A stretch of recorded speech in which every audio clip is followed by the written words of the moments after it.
Welcome, everyone. My name is Paul Nazareth, and I'm the head of education here at the Canadian Association of Gift Planners. We're thrilled to welcome you today to our conversation about securities with Rick Braun-Janzen and Christine Beaumont on why securities can be your frenemy and what you should know about them, especially in this important season as we start the processing of securities. A perfect time to ask you to mute. We're excited to have this conversation. And as I shared with our speakers, we've heard our pings in the national newspapers. Jamie Gullenbeck in the Post, Tim Sesnick in the Globe have said just in the past week, their year-end tax tips and primed Canadians to donate securities as a great way to give back. As we start our gathering today, we at CGP would like to recognize the many territories of Turtle Island.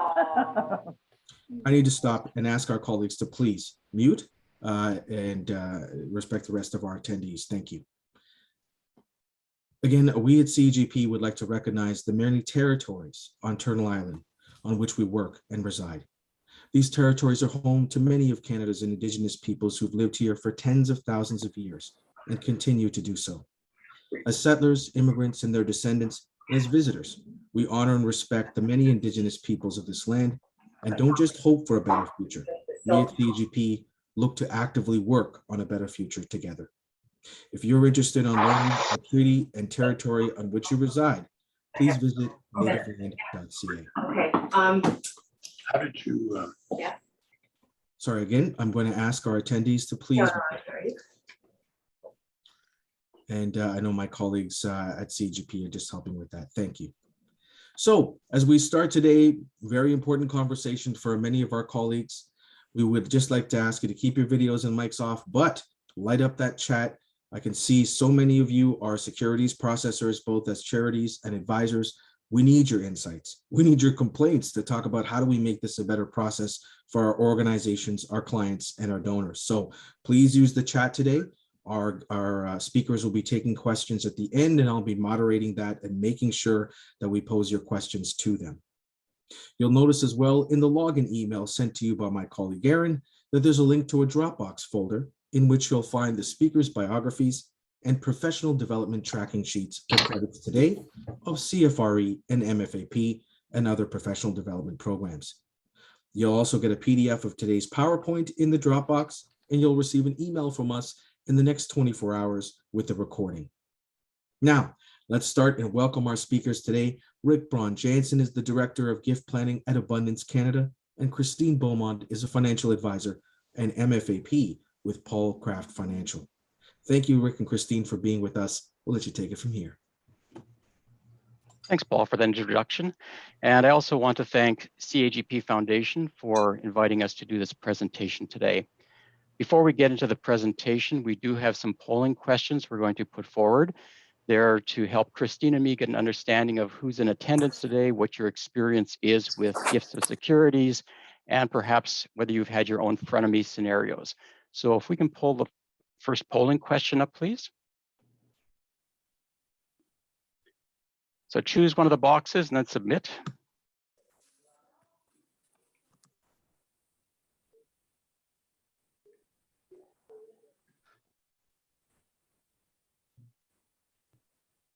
Wait a little while to get the results.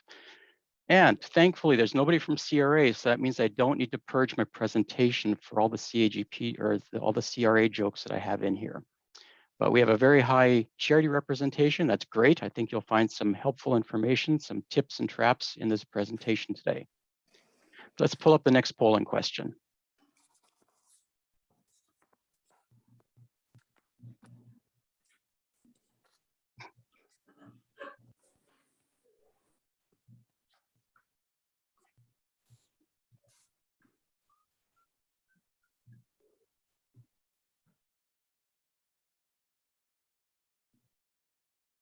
And the results.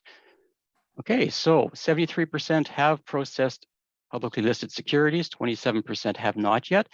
Hopefully those of you who haven't yet, you will get to do that at some point. It is a very popular way for people to do their giving these days. And I suspect if you haven't had that experience yet, if you're in the charity side of things, you will have that experience at some point. And the final polling question.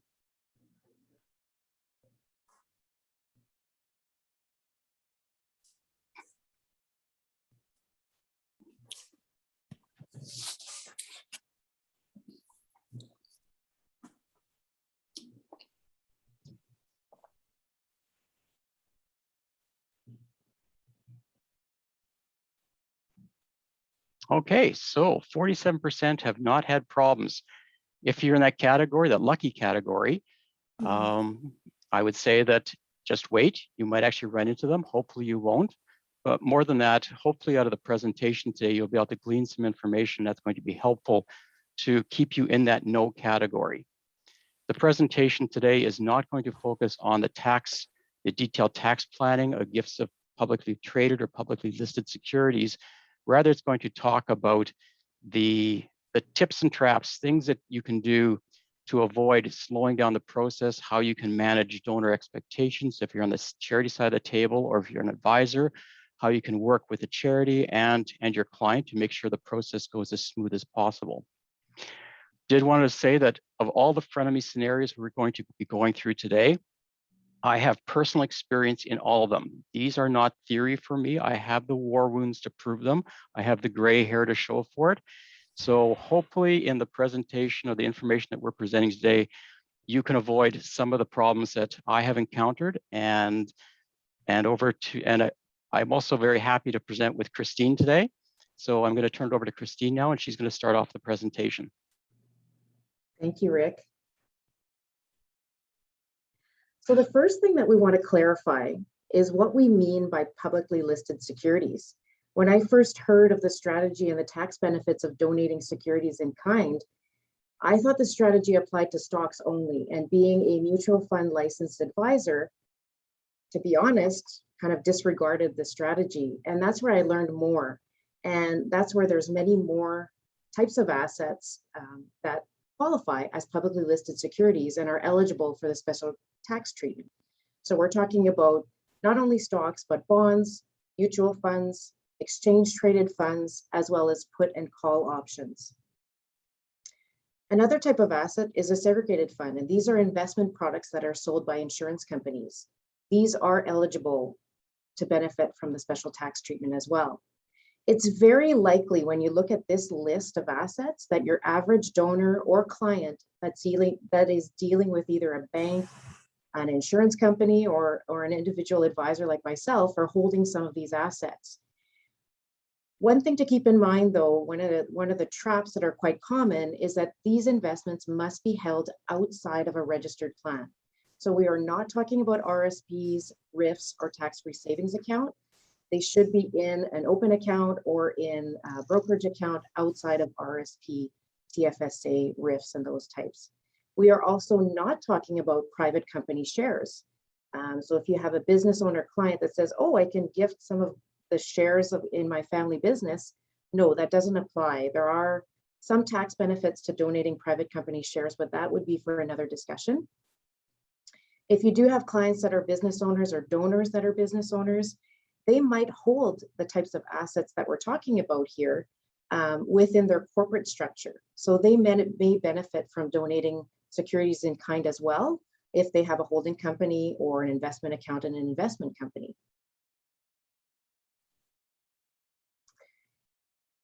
Why should someone consider making a donation in this way? Well, the first thing is that it's such an easy strategy. It's not that complicated.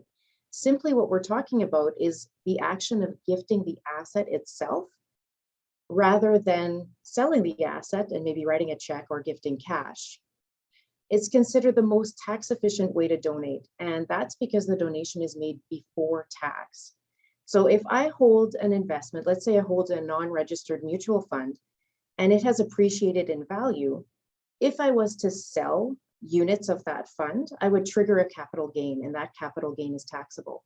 Since I'm gifting the investment or the unit in that mutual fund and transferring that over to the charity, as the donor, I'm not selling the asset at all, and therefore I'm not triggering any tax. As a business owner, if I gift from my corporate investment account, as I mentioned before, the tax rules are a little bit different for corporations, but it may be even more tax advantageous for me to donate from my corporate account than my personal account. And that's because of the capital dividend account, which we're not going to get into detail around. We promised ourselves we wouldn't get into the weeds on these things, but can be very tax advantaged.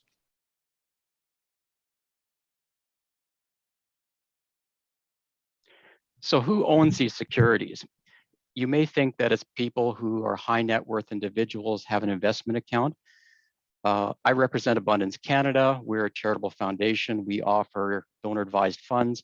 We are finding more and more of our clients are doing their annual giving through gifts of publicly listed securities. They're converting or switching from doing annual cash donations to gifts of securities. And in fact, it can be a tax planning strategy they've implemented themselves or with their advisor. They're taking cash today, investing it in some form of public security, hoping it'll go up in the future. And then when that day comes, they donate those securities to charity, and it displaces their annual cash giving. So it's a tax efficiency strategy that they implement either on their own or with their advisors. Current or former employees of public companies. We have a donor who every year comes to us with one share certificate. He's a retired individual. He worked for a tech company. I don't know how many share certificates he has. They're in his name. He always comes with one share certificate made out in his name. It's worth about $8,000. He donates it to us. We sell it. We tell him what the proceeds are that he can distribute. He, over the next 12 months, distributes that cash to the charities he wants to support. So he basically does his annual giving through Abundance Canada with one physical share certificate. He does not want to open a brokerage account. We've talked to him about that. He likes the physical share certificates. We don't know where he holds these. We just hope that he's holding them somewhere safe. People who owned life insurance pre-demutualization, and again, without getting deep in the weeds, in the 80s and 90s, insurance companies such as Manulife, Sun Life, and others demutualized their operations. And people who owned certain life insurance policies at that point received shares. They never actually took ownership of those shares in a normal way. They were actually often put into a CIBC Mellon brokerage account. In fact, today, many of those individuals still hold those shares in an AST trust account. Sometimes those people don't realize that they can donate those shares and experience a tax-free donation situation that we're looking at here. And one of the reasons is what they read in the public domain is verbiage like, if you purchase securities and they have gone up in value and they're outside of a registered account, there's a tax efficient way to donate those. The key words they link on is purchased. Well, they've never purchased those shares. They come into our office and they're going, but I never bought them. I never gave any money to anybody. And it's a bit of an aha moment for them that they could actually donate these. And in fact, it's quite significant because in most cases, those shares have a zero cost base. Dwayne Osborne, that's as far into tax planning as I get today. Millennials, statistics show us that millennials are a very active group in terms of donating gifts of public securities. Big reason of that is many of them are employed in the tech sector, where as part of their annual compensation, they probably get stock options. There's also a group that, a scenario where they could have been working for a startup company, and that startup company either goes public or gets purchased by a public company. So all of a sudden, all of the stock compensation they were given during the startup phase becomes a publicly listed security, and they can start donating that. It's a very popular method of donating to charity for that particular group of donors.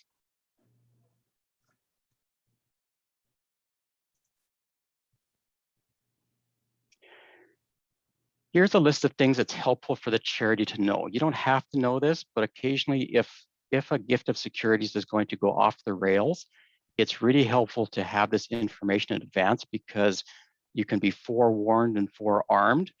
Or if it starts to go off the rails, you know what might have actually caused it to get tied up in the process.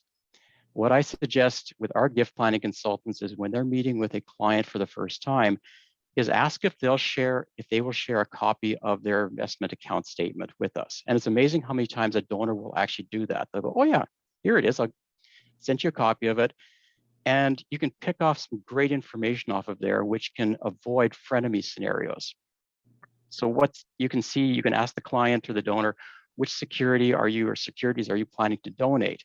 And if they show you, oh, it's this mutual fund, and you look at the account statement and you realize that mutual fund is in a full service brokerage account, it might be a series of mutual fund that cannot be transferred to a discount brokerage account. So at Abundance Canada, we have a discount brokerage account where we transfer shares, bonds, ETFs, and we have a separate brokerage account where we transfer mutual funds. Certain mutual funds cannot be transferred into a discount brokerage account. That information can often be picked off of the, or you can find that on the investment statement. Who owns the securities? Well, at some point, the charity will need to issue a donation receipt. But the number of times I've talked to a donor who says, I am donating this, and when they show me their account statement, the account name or the account is actually held by their corporation. So in the donor's mind, they're donating it, but technically, legally, it's their corporation, their holding company, in many cases, is donating the security. That information will often be on that investment statement, very helpful to know in advance to make sure the paperwork is filled out completely or correctly. If it's a joint account, two people's names on there, questions like, do both people need to sign the transfer form to complete the transfer? If it's a corporation, who's authorized by the corporation to sign and transfer these securities? Those little pieces of information are very helpful to know. Where are the securities held? I'll get into some of these later. If you see an account statement that says it's computer share or AST trust, that's a warning sign, not because it can't work, but computer share and AST will often require different processes to transfer those securities to a charity's account. I like to compare it to phoning CRA. You can phone CRA and ask them for tax advice. You sometimes get what you pay for. If you phone AST and ask them, how do I transfer these shares from my AST account to charity? They might say, oh, it's simple. Here's the transfer form. Our experience is that transfer form often doesn't work, or if that transfer form will work, it requires different signature guarantees, sometimes called a medallion guarantee. It can be just more complicated. The investment statement will often indicate whether it's an RSP, RIF, or TFSA account as well. One of the frenemy scenarios we have, or I have to tell, is a couple of years ago, we had an individual with their advisors submitted a transfer form to donate some securities to Abundance Canada. They sent us a copy of the transfer form. Everything looked fine. The donor's brokerage firm back office rejected the transfer. They submitted the document again. It was rejected a second time. They submitted a third time. It was rejected again. So we then asked, could we see a copy of their investment statement? And they sent it to us, and we saw, oh, it's an RSP account. What made this awkward was the advisor didn't realize that it couldn't be transferred. You cannot do a gift of securities from an RSP account to charity. It would have been much better had the advisor talked to us in advance, or had we seen the investment statement in advance.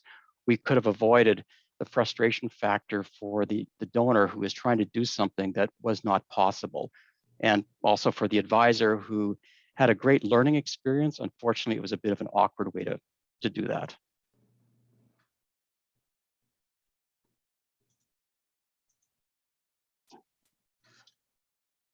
The information that Rick just listed, the type of security, the ownership, where the asset is held, whether it's registered or non-registered, these are all pieces of information that as the advisor, we're likely to know and we're likely to have. So providing that information to the charity and being the bridge between the donor, the charity, is a great way for us as advisors to add value. The second thing is that we're very good as advisors at asking good questions and looking at the big picture for the client. So how does that donation fit within the client's holistic plan? As an example, a few years ago, I was doing a client review and we were updating the client's net worth statement. So we were just kind of going through all of the assets that they had. And I became aware that they held MTS shares or BCE shares. In the 1990s, the Manitoba Telecom System organization went public and issued shares. So many people in Manitoba took advantage and bought shares of BCE and have these things and maybe don't realize or have forgotten about them. In asking more questions with the client, understood that this was shares were held outside of an RSP, so they were not registered. And the next question is, has the asset appreciated in value?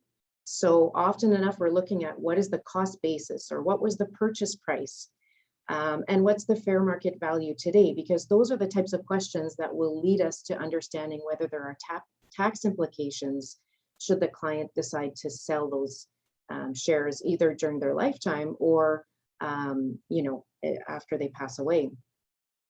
There's also estate planning considerations to take into account. So in this example, these shares were held by one of the spouses. So not jointly, just in one spouse's name. And so right away, that's kind of a red flag to say, okay, well, that means at this spouse's passing, that account won't transfer automatically to the other spouse. It'll make up part of the deceased estate. And so that's just a really important thing to note, because that could create complications for the surviving spouse. The other thing that we found out is that the shares were held by a transfer agent. So Rick was just talking about that. These shares were held with AST. So that we knew right away there's no broker involved, and a little bit harder to get information, and no advice for the client linked to that holding. In this example, like this asset was a really small piece of that client's overall financial picture, not an asset that they were relying on to fund their retirement, for example. And I knew, with the relationship I have with this client, that they were very charitable. So here was a chance to come alongside the client and do some housekeeping, first of all, save them some headaches later on, and then allow them to do something that's meaningful with that money. Just a few little things that help to kind of build that relationship with the client. Another piece I want to touch on is the tax planning piece, and also the timing of the transaction. So in most cases that I've been involved in where we're talking about gifts of securities, we'll often get the accountant or the tax specialist involved. Another example is I had clients call me one day kind of out of the blue, and they found out, they didn't realize that they held shares in Sun Life. So Rick was talking about the demutualization of some life insurance companies. These clients had moved several times, didn't even realize that they had Sun Life shares. We knew right away that those shares had appreciated in value. Rick explained they were issued at $0. The client didn't pay anything for them. So we know right away that if they're going to sell those Sun Life shares, they'll have a taxable disposition. The shares were held with a transfer agent. So again, there no broker involved, no advice, no one to help them. And so then we talked about, should they sell those shares and when should they sell them? And that's where we got the tax specialists involved to help us determine whether we should do that over one tax year, split it over multiple tax years. And again, this is where the charitable gifting discussion enters. Since this is money that they didn't have before, and they are charitable, I asked them if they'd consider gifting some of those shares. And they said yes. And interestingly, the math was amazing. We're not talking again about a lot of money, but just as an example, if they were to gift, $1,000 worth of what they had received, surprise bonus dollars, it would only end up costing them $200. And that was just based on their particular situation. So in these examples, the client doesn't know what they don't know. And there's an opportunity there for us as advisors and charitable reps and fundraisers to share and help people understand that this is a great strategy and how that can help them. And then on our side, it's just added value and helps in building the relationship with our clients.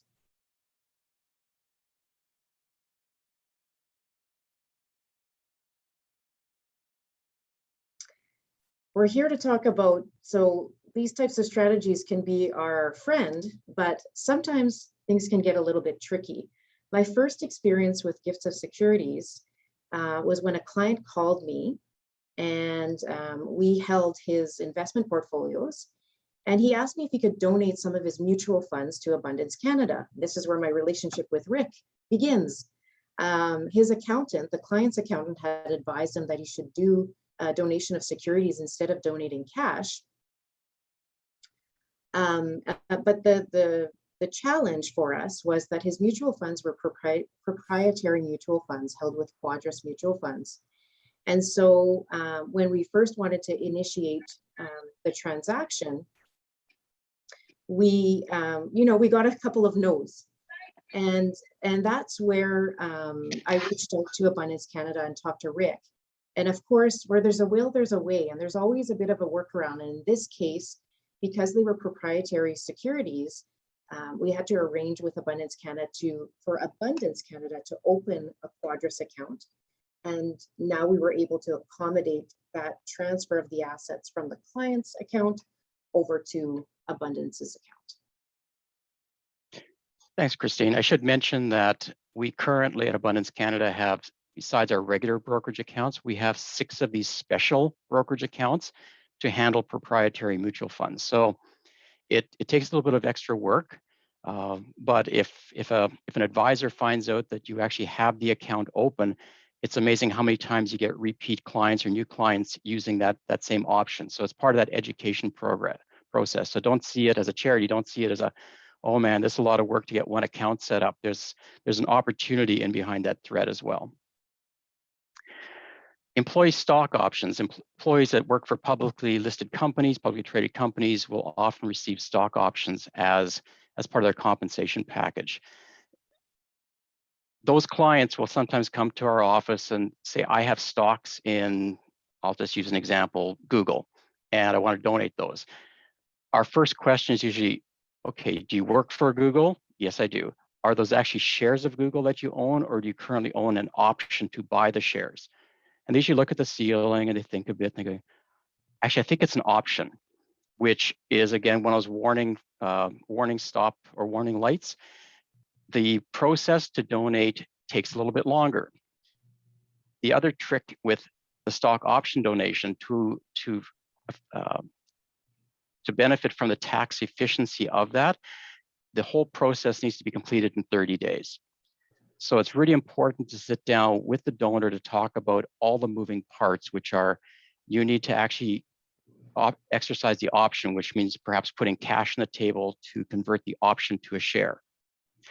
Then the shares actually go into a brokerage account, and that brokerage account might be domiciled in the US. And then you have to figure out how to transfer from that brokerage account to the charity's brokerage account. Knowing those dominoes and then lining them up is really important before the donor pushes that first domino over, because once that first domino gets pushed over, the 30-day clock starts to tick. So we find it really helpful to sit down with the donor in advance to lay out, here are all the pieces, to get all the players behind the scenes in agreement that this is how it will work. And then once all those dominoes are nicely lined up, then we tell the donor, okay, now push that first domino over and it'll all work really smoothly.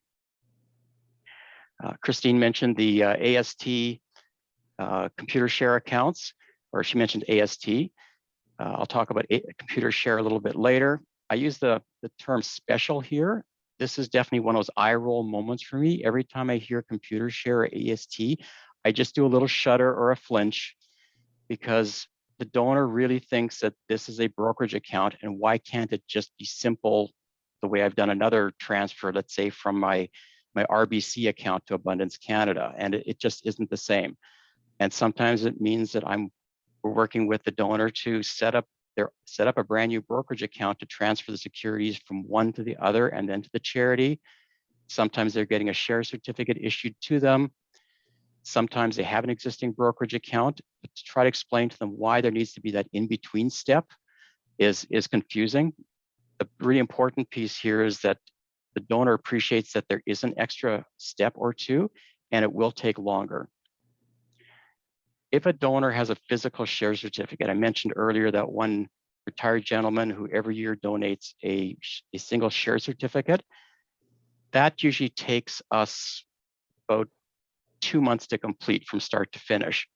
And the big delay, which is uncontrollable on our part, is once the share certificate gets handed over to Abundance Canada, we put it in our brokerage account, our broker puts it into safekeeping, and then sends that certificate back to the issuing company to verify that this share certificate is actually still valid.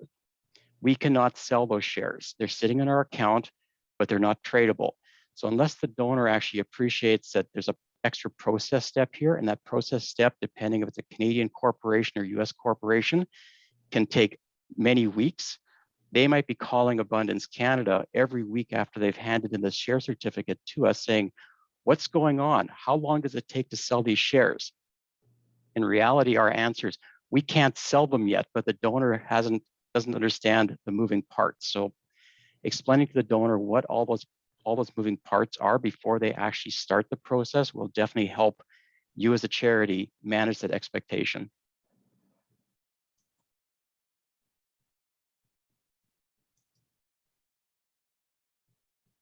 So how can the advisor assist the donor? And I think we're really well positioned as advisors.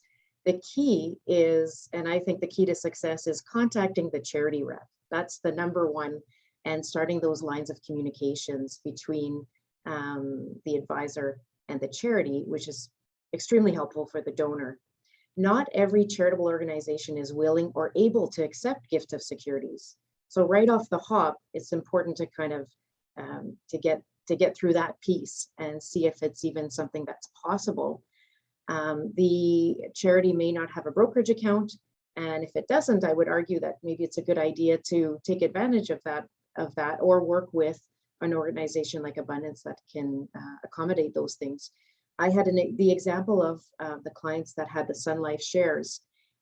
They wanted to donate the funds to their church, and so we weren't sure if their church would be able to accept the gift of securities. And so what I did there is initiated a conversation, in this case with the Catholic Archdiocese, and got all the information that I needed from them in terms of the paperwork they required, the brokerage account numbers, and all of those things. So at the end of the day, it made the process really simple for the client. It's also important to confirm the receipting policy that's used by the charity. So this is what outlines how the donation receipt will be issued and what which value we'll be using. These securities are changing in value every single day. The valuation is going up, is going down daily.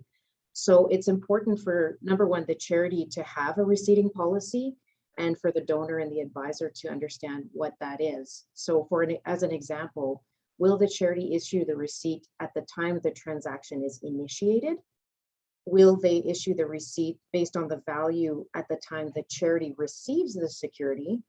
Or another example would be if the charity is issuing the receipt for the value at the time the charity sells the asset. So those are three possible examples. So really important in terms of setting the expectations with the client donor and avoiding any surprises. Another way that we can help is donors are sometimes wanting to support multiple charities. So if they are, you could find yourself initiating, like as an advisor, initiating 15 different transactions from their brokerage account or from their mutual fund investment account to multiple charities. So one example to make things a little bit simpler, and when we're working with Abundance Canada, we have a client in common where this client makes semi-annual lump sum transfers from his mutual fund account over to Abundance. And then Abundance is able to accept that gift of securities and issue one receipt to that client. And then they can work with the client in terms of how to direct those funds to multiple charities. So that makes the process quite seamless. Some other frenemy scenarios, it's important to kind of anticipate some of these challenges. One of the things, when we are transferring mutual funds, it takes a little bit longer to process. And sometimes, as a charity or maybe the donors don't necessarily know what to expect or think that it's going to happen overnight.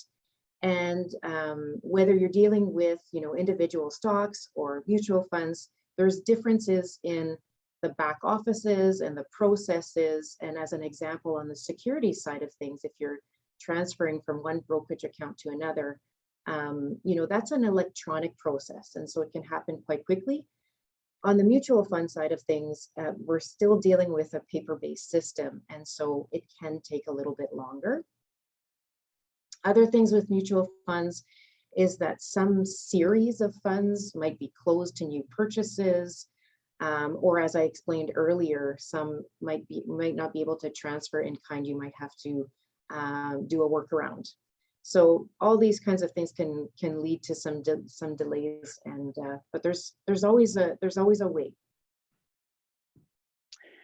So these other frenemy scenarios that I'm going to be going through are less common. We have run into them, or I have run into them, but they're not in that common variety that you might see on a regular basis. So thinly traded or volatile securities. Years ago, we had a donor who he was actually an angel investor in a small startup company. The company went public. His shares became publicly traded, excuse me, and he decided to donate those to charity. So $90,000 of securities of a penny stock, it was roughly 200,000 shares, and that particular stock would only trade about 10,000 shares per day. Thankfully, the donor understood the lack of volume. The good news was we were able to sell all the securities at a price that was very close to receipt value, actually slightly above receipt value. However, it took us almost 6 weeks to slowly parse those out, because putting a sell order for 100,000 shares on the market would have tanked the stock price. So that's an odd scenario. It doesn't happen often, but thinly traded or volatile securities are things to watch out for. Insiders of corporations. Now that's meaning from a Securities Commission perspective, where an individual has inside information with a public company. It's often the owner or CEO. They can donate securities, and they have donated securities to Abundance Canada. However, they typically have limited windows of opportunity to buy and sell securities in the company that they're an insider with, because they have inside information. Donating securities is considered a disposition. So when an insider contacts us and says, I want to donate these securities, our ears have to perk up, because we know that they probably have a very specific window of time that they can do this.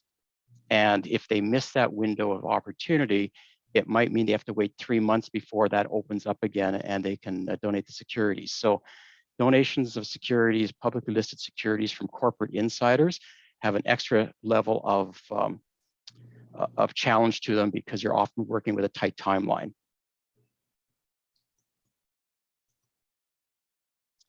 I had mentioned earlier dividend reinvestment accounts, or DRIPs as they're known.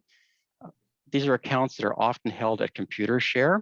So I'll use an example. Somebody purchases 100 shares of Royal Bank in their dividend reinvestment account, and the dividend reinvestment program means when Royal Bank pays a dividend into that account immediately goes and buys more shares of Royal Bank.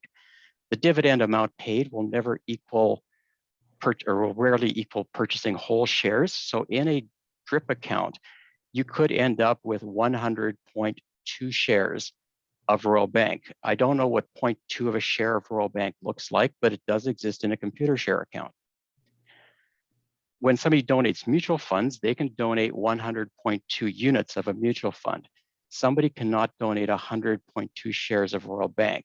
So that's, again, a benefit of seeing the statement. If it's a ComputerShare account and somebody holds 100.2 shares of Royal Bank and they want to donate those securities to a charity, telling them that you can donate the 100 shares, but you won't be able to donate the 0.2 shares. They'd actually have to, they want to close the account, they'd have to cash those out. Shares that are in US domiciled brokerage accounts. The scenario I've run into the most often on this one is where somebody is exercising stock options with a company that they work for, and that company is US domiciled.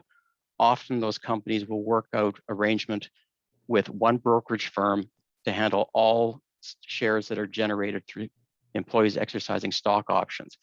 If that happens to be a US brokerage account, you're transferring securities from a US brokerage account to a Canadian brokerage account if it's to a Canadian charity. And that is possible, but you want to make sure the two brokerage firms are talking to each other, because you're now transferring securities across an international border. And it just takes a little bit more work. Just assuming it's as simple as filling out a transfer form is probably not going to do it.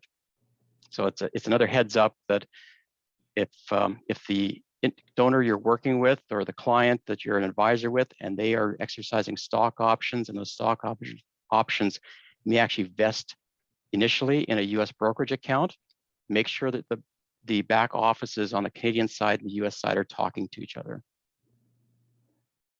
Options, these are put call trading options. Also a topic for a different seminar run by somebody else in terms of what exactly these things are.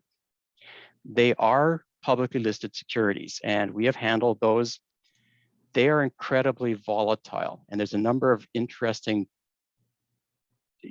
pieces to them. The most significant one is when somebody purchases a put or a call option on a prescribed stock exchange, they can donate those. The same tax efficiency applies, but when you purchase them, they often have a best before date, I like to call it. So they might buy an option that expires in 90 days.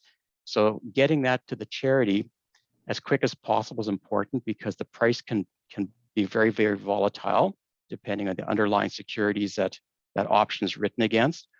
Or as you get closer to the best before date or the expiration date for that option, all manner of crazy things can happen with the price.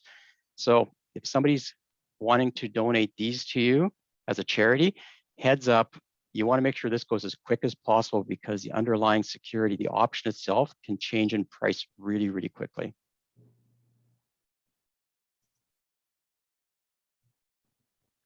In the case where you're dealing with a client or donor that isn't able to sign off on a transaction themselves, you may be dealing with their appointed power of attorney. Or if you're working with the executor and you're dealing with an estate situation, in both these cases, the heads up or be prepared that there are extra steps to take and documentation required. Depending on the type of security, the financial institution, or the brokerage that you're dealing with, the process is going to be different. And all these things are amplified in terms of challenges if you're dealing with a transfer agent, or you're dealing with a share certificate or a discount brokerage, where there isn't someone at the other end that can easily help you.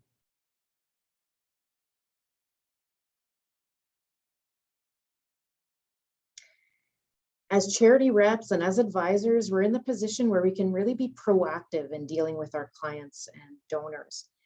The strategy of donating listed securities is a very tax efficient strategy, if not the most tax efficient. And any registered charity can open a brokerage account and accept gifts of securities as a fundraising tool and as an opportunity to build relationships with clients and donors. It's our friend. I think the coordination between the client and the advisor and the charity rep is key to setting the expectations and avoiding some of the pitfalls that we've talked about. In my experience, the team approach works the best, and that includes the coordination not only with the client advisor and charity rep, but also the accountant or tax specialist, or if you need to get the lawyer involved, that's proven to work really well. I think if there's one takeaway from the presentation, it's knowing what qualifies as a publicly traded security. Be clear on what assets qualify. And when you are able to get the client or donor's statement, you can definitely, be able to go through the weeds and see if that type of asset qualifies for the special tax treatment. So look out for the opportunities and keep your eyes and ears open for the Frenemy Scenarios. Really appreciate the opportunity to do this presentation with Rick, and I thank the CAGP for giving us this opportunity to share some of our stories with you.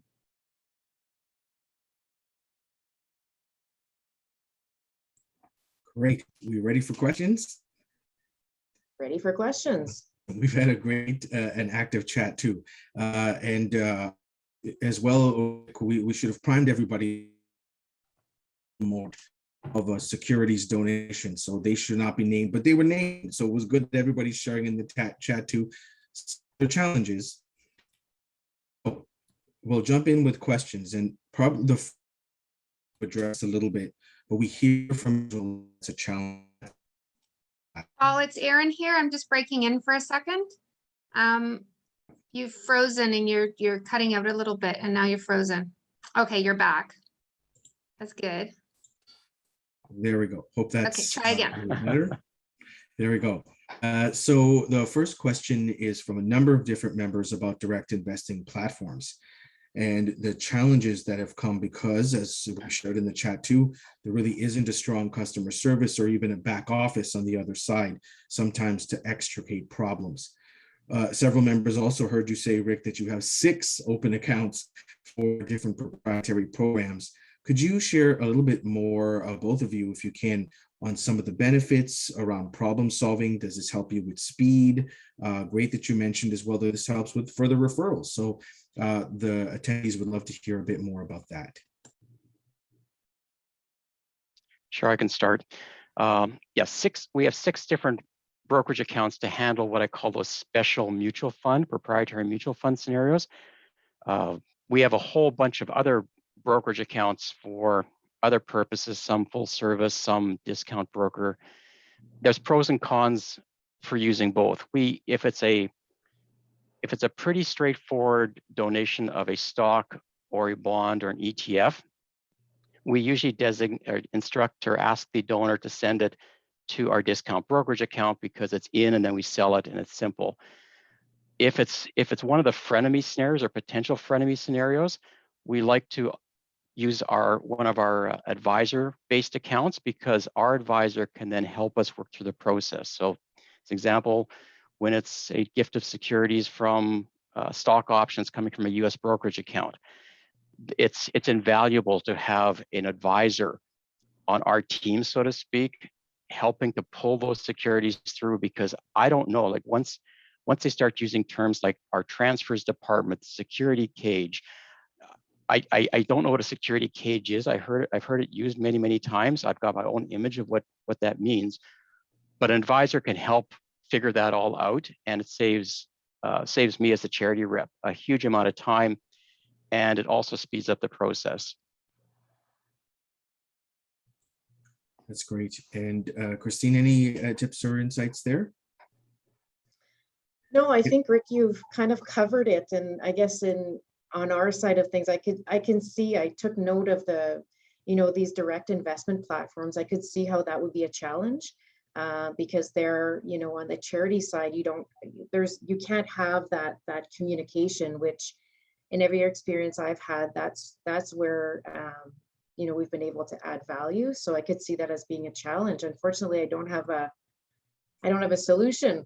Oh, good. And again, we've got some working groups, some local chapter teams who get together and talk about this. So always a topic of discussion too at the conference, where a lot of securities processors huddle up and compare programs and problem solving things. So we encourage folks to continue to do that.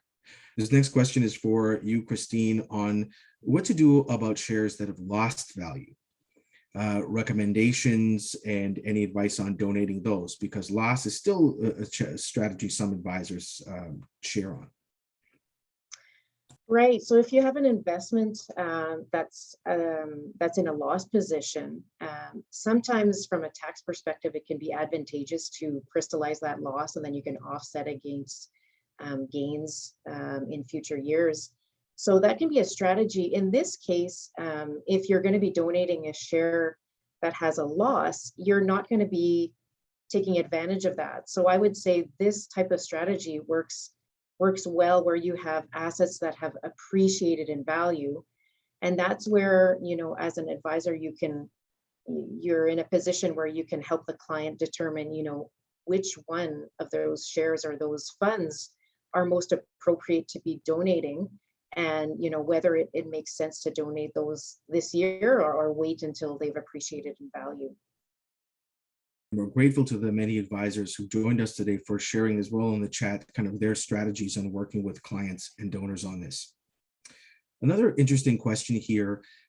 We've seen in the 2021 update, the Donor Advised Fund report, and for CAGP members, I hope you've seen in our national news that thanks to a generous supporter, the foundation gives access to this report to all CAGP charity members. In that report, we've seen that one of the #1 methods of growing advised funds is securities, and that it's almost about to overtake cash in how high net worth donors are planning their giving. Are you seeing this as a bit of a trend in that way? And within securities donations, we've heard from many charity processors, we continue to see publicly listed securities as the most common donated, mutual funds as maybe the second most common. What are you both seeing in some of the trends on what's being donated in the many options around publicly listed securities? I can speak to our trends. For the last probably 4 or 5 years, we are consistently seeing over 50% of our donation activity by dollar amount coming in every year as publicly listed securities or private company shares. That's actually a new growth one, is no tax advantages, or at least not the same tax advantages as publicly listed securities, but that is definitely a growth area, and that's a trend we're seeing, and we don't expect that to change. In particular, as I mentioned earlier, people who are converting their annual cash giving to donations of publicly listed securities, that's flipping what used to be a cash donation into now a gift of securities. And unless the tax rules change, I can see that trend just continuing on the charity side. And we continue to advocate and hope we can change those tax rules in time as well, especially on the private securities. And thank you both for helping to advocate for that. An interesting here one, and perfect way maybe I guess to end, the bane of my human existence is talking about fees. But we've got several questions on it, and that's one of the challenges. It's interesting. We've heard from charities who see donors asking these questions and advisors as well. As people look this up, we see that there isn't a standard practice of fees across the board. Again, a lot of organizations don't even necessarily disclose their fees. And so, what would you say to this? Is there a standard? Then we see some organizations who's negotiated quote unquote no fees or low fees. Any thoughts on this in terms of the processing and your experience working with clients, Christine and Rick, with donors? So I can maybe start, Rick, and then you can take over. On my end of things, I'm dealing strictly with mutual funds. And so the transaction of the sale, the sale is the transfer, sorry, there's no fees on our end of things. So the mutual fund company, in my experience anyway, hasn't charged any fee to transfer that over to the charity. That would be different on the brokerage side. If you're selling shares, there's a transaction there. I think, Rick, maybe you can, because you're dealing with a number of different types of transactions, you might be able to speak to that. Sure. Donations of mutual funds from the charity side, we rarely see a fee charged. There's historically, occasionally, were some mutual fund companies that would actually charge a transfer out fee. That was a processing fee to transfer securities, but it wasn't really a sales fee. I haven't seen that very much recently, or in recent history, I don't think I've seen that.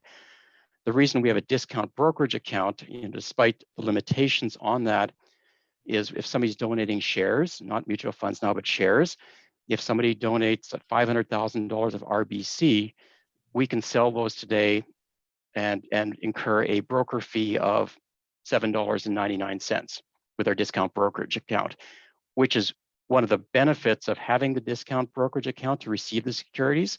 However, it comes with the flip side that you get what you pay for. We're not paying anybody to do this, so we have to be a self-service shop in handling that. And if something goes wrong, we're doing a lot of it ourselves, doing a lot of self-service work ourselves. So going through a full-service broker, we would need to, if we wanted to handle our gifts of shares and ETFs and bonds through one of our full-service brokerage accounts, there we'd need to negotiate what that sales commission will be.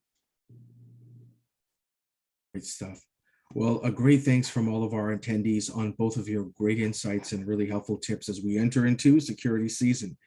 So I just want to thank everybody for joining us today. You're just about to get a link from us. There it is in the chat. Please fill out the evaluation. It really helps us to plan our future education as CAGP wants to make sure we're living it on your desk and helping you in the work that you do. Please join us at the end of the month for our regular Webinar Wednesday series. And this month, we're talking about a gift of inclusion, immigrant and newcomer philanthropist on doing giving right, with Dr. Christian Mehta on drawing academic research and practical examples that will shed light on the importance and the growing area of diverse philanthropy for Canadian charitable giving. If you haven't heard, registration will open very soon for the 28th National Conference on Strategic Philanthropy, taking place in person in Halifax, April 6th to 8th. This conference is slated to take place this year, and our super early bird registration opens for members on November 22nd. Keep an eye on your emails. If you have any questions about this, and again, in the Dropbox, you'll find Rick and Christine's contact information if you have any further questions. And a reminder that our education program, including Webinar Wednesdays, is made possible through the generosity of supporters of the CAGP Foundation, people like you and me. If you're inspired to support the work we do, please think about a gift to the CAGP Foundation. You can find us at cagpfoundation.org. Thank you, Rick and Christine, again for sharing your expertise and insight. Thank you, everybody, for being with us today. Have a terrific rest of the week, and we hope to see you for our next webinar on November 24th.